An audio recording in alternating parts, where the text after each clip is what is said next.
राष्ट्रीय महिला किसान दिवस के अवसर पर लालगंज के पचदमिया गांव में जागृति कला केंद्र द्वारा देश में पहली बार गांव में अंतर्राष्ट्रीय सेमिनार का आयोजन किया गया।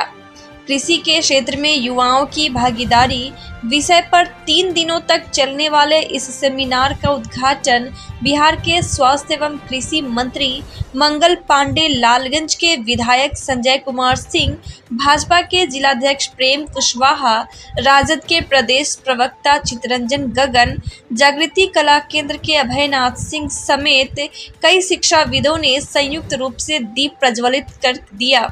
इस मौके पर राजद प्रवक्ता चितरंजन गगन ने कहा कि यह धरती नरेगा मैन पूर्व केंद्रीय मंत्री रघुवंश प्रसाद की धरती है और यदि मनरेगा के मजदूरों को आम किसानों के खेतों में काम करने की इजाज़त मिल जाए और ऐसे मजदूरों की मजदूरी में सरकार का सहयोग राशि को जोड़ दिया जाए तो मजदूरों की कमी दूर हो जाएगी। उन्होंने किसानों की उपज के लिए अच्छे मार्केट की ज़रूरत को भी महत्वपूर्ण बताया।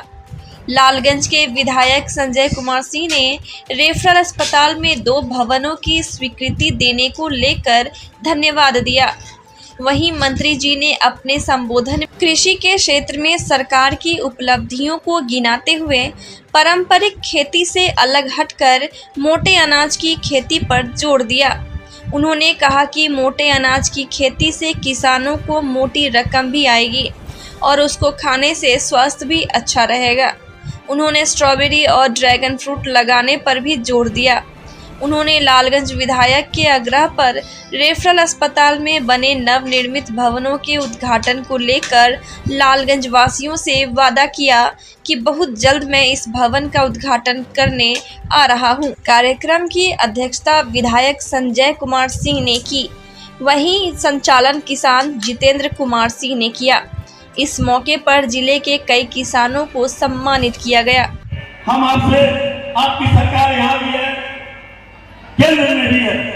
हमारे आदरणीय नेता रघुवंश बाबू हम लोगों के बीच में नहीं है, जिनका बहुत बड़ा योगदान रहा है इस सारी जिला को हिंदुस्तान के नक्शे पर लाने में और जमीनी हकीकत को समझने में। उनके द्वारा एक योजना लाई गई थी मनरेगा और उनकी इच्छा थी कि जो मनरेगा को कृषि से जोड़ा जाए और किसानों को मनरेगा के माध्यम से मजदूर उपलब्ध कराया जाए। तो माननीय मंत्री जी, आप केंद्र में भी है, बिहार में भी है, अगर यह हो जाता है कि मनरेगा के माध्यम से किसानों को मजदूर उपलब्ध होता है, आधा पैसा आप मनरेगा के माध्यम से दीजिए, आधा पैसा किसानों को आप छोड़ दिए तो कृषि का बहुत बड़ा कल्याण होगा, किसानों को बहुत बड़ा फायदा होगा और वो किसानी करने से थोड़ा विमुख हो रहा है।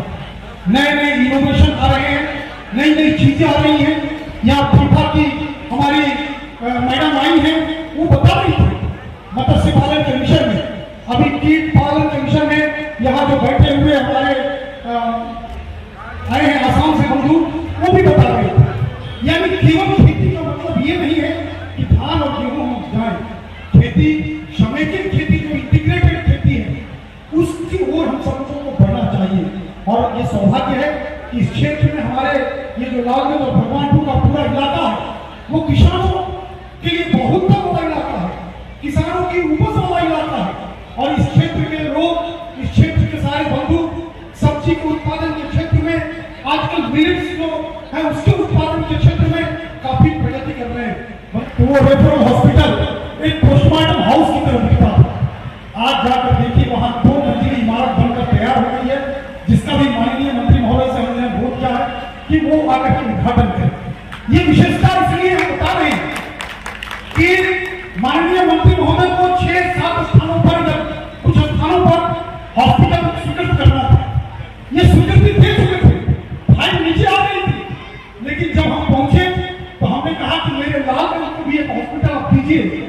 मेरा सौभाग्य है कि मेरे बड़े भाई ने मुझ पर कृपा करते हुए इस क्षेत्र की जनता के लिए 8 करोड़ रुपए की राशि तुरंत स्वीकृत की और आज हॉस्पिटल बनकर तैयार है। एक उसके बगल में कोविड के काल में जब तिरहुत के क्षेत्र में कहीं भी हॉस्पिटल बनाया जा सकता था, उस समय स्वास्थ्य मंत्री रहते हुए हमारे आदरणीय मंगल पांडे जी ने इस लालगंज की धरती को कोविड का जो अस्पताल दिया, तमाम लोगों का इलाज हो रहा है। कोविड तो चला गया, लेकिन बाकी चीजों का इलाज हो रहा है। आज जाकर देखिए, उस हॉस्पिटल में आप घुसेंगे तो आपको लगेगा कि किसी बड़े हॉस्पिटल में, हम मुंबई और दिल्ली के बड़े हॉस्पिटल में है। ये सौभाग्य हम लोगों को प्राप्त है। एक बार जोरदार तालियों के साथ मंगल पांडे जी का मोटा अनाज का खेती हो रहा है, मुझे खुशी है। मैंने देखा कि हर स्टॉल पे कई मोटे अनाज का उत्पादन करने वाले किसान पैकेट में भर के लाए थे। मैंने जान के उनसे पूछा ये अनाज कैसे है, ये अनाज कैसे है।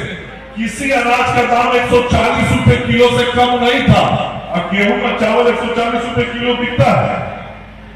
हम मोटा अनाज की तरफ जा सकते हैं, हम अपने आमदनी का जरिया बढ़ा सकते हैं। देखिए, दुनिया में जब जैसा डिमांड होगा, प्रोडक्शन वैसा ही करना चाहिए। जैसा मांग वैसा उत्पाद, तो लाभ ज्यादा होगा। अब आज दुनिया में मोटे अनाज का मांग बहुत बढ़ गया है। ये हमको बिहार के लोगों को समझना पड़ेगा। और यदि हम लोग के बाबा के टाइम में भी मोटा अनाज होता था, बीच में चला गया। हम ही लोग बहुत बचपन में खाए थे, लेकिन जवानी से मोटा अनाज हम लोग से दूर चला गया। हम लोग की थाली से वही चावल गेहूं रह गया। लेकिन आज फिर जमाना बदला है। मोटे अनाज आज पूरे दुनिया में मांगे जा रहे हैं। मैं यहाँ के किसान भाइयों से अपील करता हूँ, आप मोटे अनाज का उत्पादन अपने खेतों में करिए। आप जो अनाज आज पैदा करते हैं, उससे दुगना लाभ आपको मिलेगा। क्यों नहीं हमको बढ़ना चाहिए, हमको उस तरफ बढ़ना चाहिए। स्ट्रॉबेरी बाजार में फल की दुकान में जाइए, देखिए कितना महंगा मिलता है। स्ट्रॉबेरी की खेती यहाँ होती है, हो सकती है। ड्रैगन फ्रूट की खेती यहाँ होती है, हो सकती है। और इस दोनों का पौधा वितरण भी हम लोगों की तरफ से, कृषि विभाग की तरफ से किया जा रहा है, ताकि किसान इसका ज्यादा से ज्यादा लाभ उठा सके। इस बार हमने निर्णय किया, मैंने मंत्री के तौर पर निर्णय किया कि किसानों का लाभ बढ़ना चाहिए। इसलिए इस क्षेत्र में, वैशाली में, केला के पौधे भी पिछले सालों की तुलना में ज्यादा बढ़े। मालभोग केला, चीनिया केला, इन दोनों केलों की जो प्रजातियां हैं, उनके पौधों को ज्यादा बांटा, ताकि ये केला पैदा होगा तो किसान का लाभ बढ़ेगा। उसी प्रकार से हमने तय किया कि स्ट्रॉबेरी और ड्रैगन फ्रूट जो वैशाली जिले में उत्पादित होता है, उसका भी क्षेत्र विस्तार करेंगे और हम उसका भी पौधा ज्यादा किसानों को देंगे, ताकि किसान ज्यादा इसका उत्पादन करे और किसानों को इसको ज्यादा लाभ मिले। गेहूं का लगभग हम 8400 क्विंटल बीज वितरण करने इस पर वैशाली जिले में जा रहे हैं। विधायक जी 8400 क्विंटल बीज का वितरण 50% के अनुदानित दर पे इस वैशाली जिले के अंदर होने वाला है। और जो 500 क्विंटल बोले मुफ्त में होगा, पैसा आपका कुछ नहीं लगेगा। और जितना पैदा होगा उससे 30% ज्यादा पैसा देके हम उस बीज को खरीदने का काम करेंगे। तो आज हमको आगे आने वाले समय में संकल्प लेना है, हर घर में खुशहाली पहुंचाने का काम हमको करना है। इसलिए मैं आप सब लोगों से निवेदन करना चाहता हूं, सभी भाइयों बहनों से, कि इस बढ़ते हुए बिहार को, विकसित होते हुए भारत को हमको और आगे बढ़ाने का काम करना है। और हम सब लोग इस काम को आगे करेंगे तो हम बिहार को आगे ले जाएंगे। मैं अपने विधायक संजय सिंह जी को इस बात के लिए धन्यवाद देना चाहता हूं। अंत में उन्होंने जो लालगंज के अस्पताल की बात की, अस्पताल सही में भाई पास हुआ नहीं था, और सब जगह का अस्पताल पास हो गया। तो हमारा विधायक को पता लगा कि और जगह CHC बन रहा, तो हमारे पास आए, बोले बताइए आपसे इतना पुराना नाता रिश्ता हमारा है, हम इतना पुराना कार्यकर्ता है, हमारे विधानसभा छूट गया। तो हम कहे कब तो छूट गया संजय जी, अब तो आगे ही ना होगा। बोले तो आपके मंत्री रहने से फायदा क्या, जब आगे ही हो, अभी होगा तब ना कोई मतलब है। फिर हम अधिकारी लोग को बुलाए, बैठाए, हम बोले भाई यहाँ बनना बहुत जरूरी है, आवश्यक है। खैर राशि की उपलब्धता हो गई और लालगंज में मुझे इस बात की बहुत खुशी है कि सामुदायिक स्वास्थ्य केंद्र लगभग बन के तैयार हो गया है। और मैं जरूर आज यहाँ कहना चाहता हूं उसका लाभ भगवानपुर के भी लोगों को मिलेगा। तो मैं जरूर कहना चाहता हूं कि मैं अगले 1.5 महीने के अंदर आऊंगा और उसका उद्घाटन पट्टा से नहीं करूंगा, उसका लालगंज आके ही उद्घाटन आप सब लोगों के बीच में करूंगा और